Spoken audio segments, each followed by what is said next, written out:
ආයුබෝවන් කියලා හැමදෙනාම සාදරයෙන් පිළිගන්නවා අපේ channel එකට.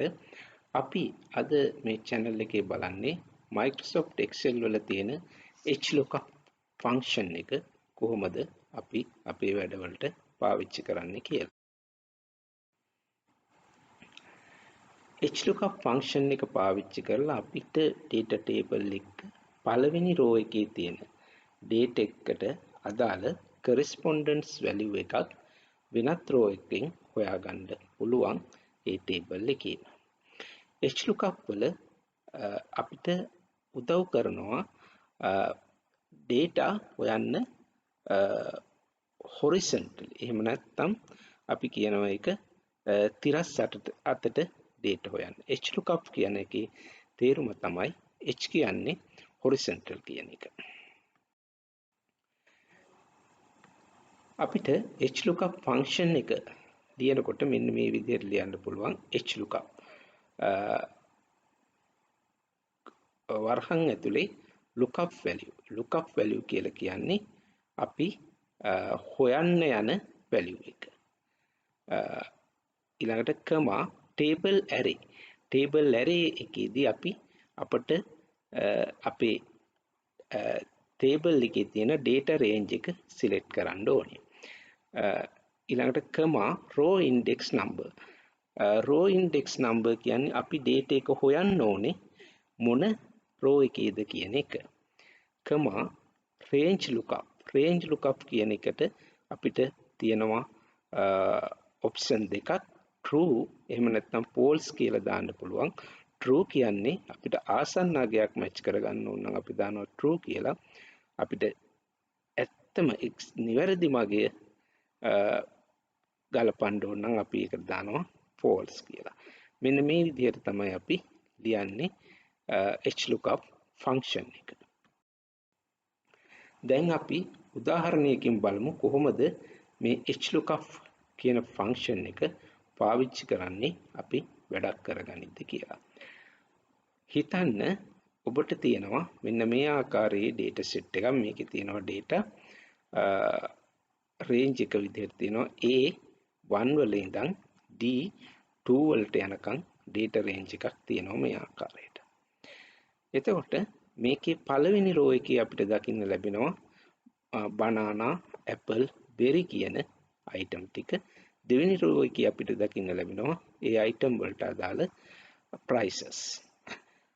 අපි දැන් උදාහරණයක් විදිහට මේකේ බලමු banana වල price එක කොහොමද HLOOKUP පාවිච්චි කරලා හොයන්නේ කියලා.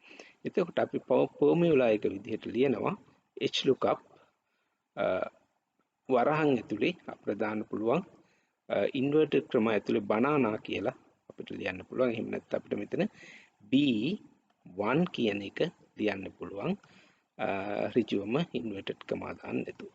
ඊළඟට අපි date comma දාලා අපි data range එක දානවා A1 to D2 comma අපි මොන row එකේද අපි මේ banana වලට අදාළ price එක හොයන්න ඕනේ. එතකොට අපි ඒක හොයන්න ඕනේ මෙන්න මේ price කියන row එකේ. එතකොට අපි row number 2 කියන එක දාලා ඉවරලා comma එකක් දාලා අපි false කියලා මෙතන ලියනවා. මොකද අපිට නියම අගය ගන්න ඕනේ හින්දා. අපිට මේක enter කරාට පස්සේ අපිට ලැබෙනවා ආන්සර් එක විදිහට 2. එතකොට මේ banana වල price එක විදිහට අපිට 2 කියන එක ලැබෙනවා ආන්සර් එක විදිහට.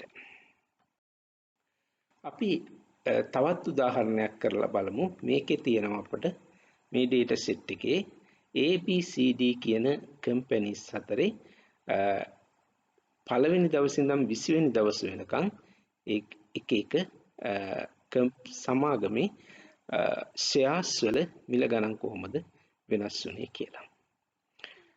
අපි මේකෙන් අපි තෝරගෙන මෙන්න මේ table එක fill කරනවා. මේ table එකේ අපිට company ABC කියන තුනේ D5, D10 and D15 වල price එක හොයන්නේ කොහොමද කියලා බලමු HLOOKUP පාවිච්චි කරලා. එතකොට අපි function එක විදිහට මෙතන ලියනවා equal HLOOKUP කියන එක ලියලා වරහන් ඇතුලේ අපිට දානවා මෙතන අපි A කියන එක තියෙන්නේ B1 කියන ෂෙල් එකේ අපේ Excel sheet එකේ B1 එහෙම නැත්නම් අපිට මෙතන inverted comma ඇතුලේ A කියලා ලියන්නත් පුළුවන්. ඊළඟට අපි comma එක දාලා අපේ data range එක දෙනවා select කරනවා A1 to E21 ඔබට මේක Excel sheet එකෙන් බලන්න පුළුවන්. ඊළඟට comma එක දාලා අපි D1 වලට අදාළව අපි value එක හොයන්න ඕනේ මෙන්න මේ 6 වෙනි row එකෙන් D5 වලට අදාළ value එක අපි හොයන්න ඕනේ 6 වෙනි row එකෙන්. එතකොට අපි මෙතන 6 කියලා දාලා අපිට comma දාලා අපිට ඕනේ නිවැරදි මගේ හොයන්න ඕනේ හින්දා අපි මෙතන false කියලා ලියලා enter කරනවා. එතකොට අපිට ලැබෙනවා මෙන්න මේ D5 වල කම්පැනි එකේ share price එක 12යි කියලා එනවා. මේ ආකාරයට අපි මේක D10 සහ D15 වලටත් repeat කරනවා. ඒ වගේම මේක company B and company C වලටත් repeat කරනවා. ඔබට මේක මේ exercise එක තවදුරටත් බලා ගන්න පුළුවන්. අපි මේකේ අමුණල තියෙන workbook එකේ sheet HEX1 කියන එක බැලුවා නම් ඔබට මේ example එක එතන තියෙනවා. ඔබට ඒක ආපහු සැරයක් කරන්න පුළුවන්. ඉතින් ඒත් එක්ක මේ වීඩියෝ එකට නරඹපු ඔබ සියලු දෙනාටම බොහොම ස්තුතියි කියනවා. ඒ වගේම අපි ඔබට ආරාධනා කරනවා අපේ channel එක subscribe කරන්න මේ වගේ වීඩියෝස් තව තවත් ලබා ගන්න කියලා. බොහොම ස්තුතියි.